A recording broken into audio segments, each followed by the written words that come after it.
This is David Wheaton. The following is a short take from the Christian Worldview radio program. You can hear the full program at thechristianworldview.org.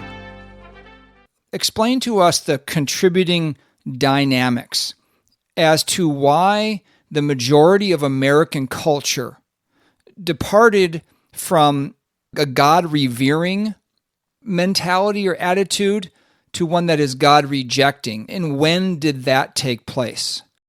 There's so many dynamics that have shaped American society, American culture, and culture, just by the way, is just how people think. It's their values and beliefs and normal practice, how we define common good and all of that. So when we think about the things that have shaped American culture and changed it, there's, of course, major events in American history.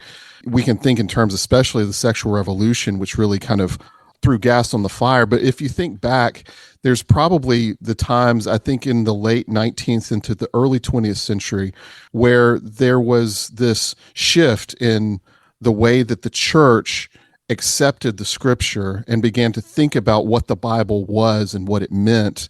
This was influenced by something called German higher criticism, which was just a naturalistic way of understanding the Bible. It removed the supernatural elements from it, said all of the miracles could be explained. Either they didn't happen or they could be explained by natural phenomenon.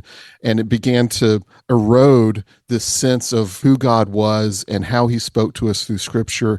And that impact on the church is massive, David. I mean, that's how we get the decline of the mainline denominations across America, the rise of the fundamentalist movement, which moved a lot of Christians, evangelical Bible-believing Christians, out of those denominations into smaller denominations.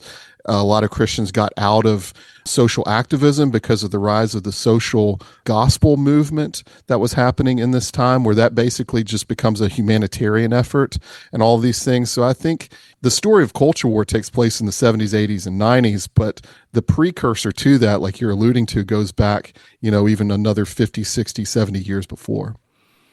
This has been a short take from the Christian Worldview radio program. To hear the full program and connect with this nonprofit radio ministry, go to thechristianworldview.org. I'm David Wheaton.